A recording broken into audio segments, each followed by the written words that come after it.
Hi guys, welcome back to Junk Junkies. Today we are here at our local Ace Hardware, one of our favorites, and today we are putting together a basic kit for an RV, just to get you started.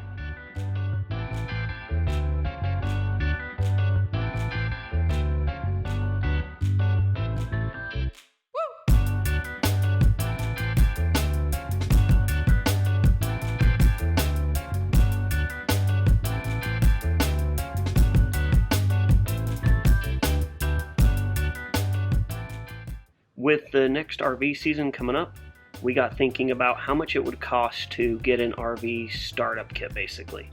So if you went to your local RV show, you picked up a new RV, whatever, what it would cost you to get kind of the bare essentials to get going out on the road. We love coming to our local Ace Hardware, locally owned, all those sort of things, but they have great little RV sections. And you can get a lot of your other hardware stuff you're going to need for your RV anyways. So let's get to it and see how much it's going to cost. First thing we're going to get is the sewer tube. We love Rhinoflex sewer tubes. We actually just got a new one the other day. So we're going to start out with this. And it is $33. And this one here is a 15 foot. You can buy extensions, all those sort of things, but a 15 footer should be kind of right where you need to be to get started at least. With the sewer tube, you also are going to need some gloves. This little kit hangs on the inside of your door, so that way you can keep yourself clean. Not too bad for $6.99. Another thing you're going to want is your toilet treatment pods. There's lots of different versions of them and brands, and some are powders and some are pods and different things like that. But these ones here are $14.99 for this pack. And you just throw one in, every so many times, and then, try to keep the odors down. With an RV, it's also very important that you use RV toilet paper.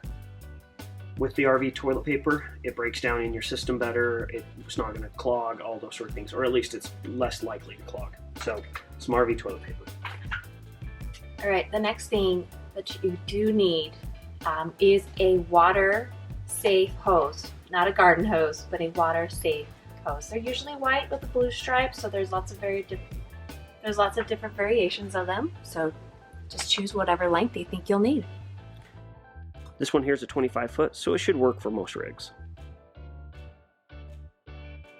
Not all RV parks have their water pressure regulated, so it's very important that you have a water pressure regulator. There's all sorts of different versions of them. Some of them are very simple like this. This is what we've always used. And some have dials on them, and so you can actually read the pressure. But it's very important that you make sure that you're not putting too much pressure in your RV. Another thing you're going to need, wheel chocks and leveling blocks. These aren't too bad, just under 20 bucks. And you can just pull up on them and then put the wedge in.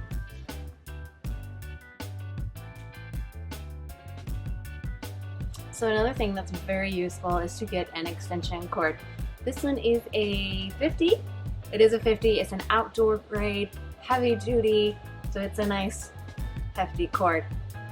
You can get 100 feet, you can get 25 feet if you really think you need those, but we stick with the 50. It's nice to roll up, and it's useful when you are either using your generator or just in an RV camp.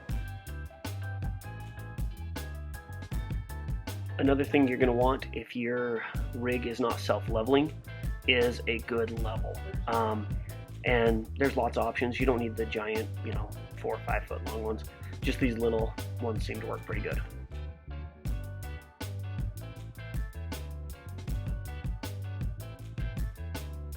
Alright, so for basically $200 you can get your starter kit for your RV. Please let us know if there's something that we may have missed that you guys like to have with yours. Thanks again for catching us here on this channel. We appreciate you guys watching and supporting us. And again, enjoy your weekend.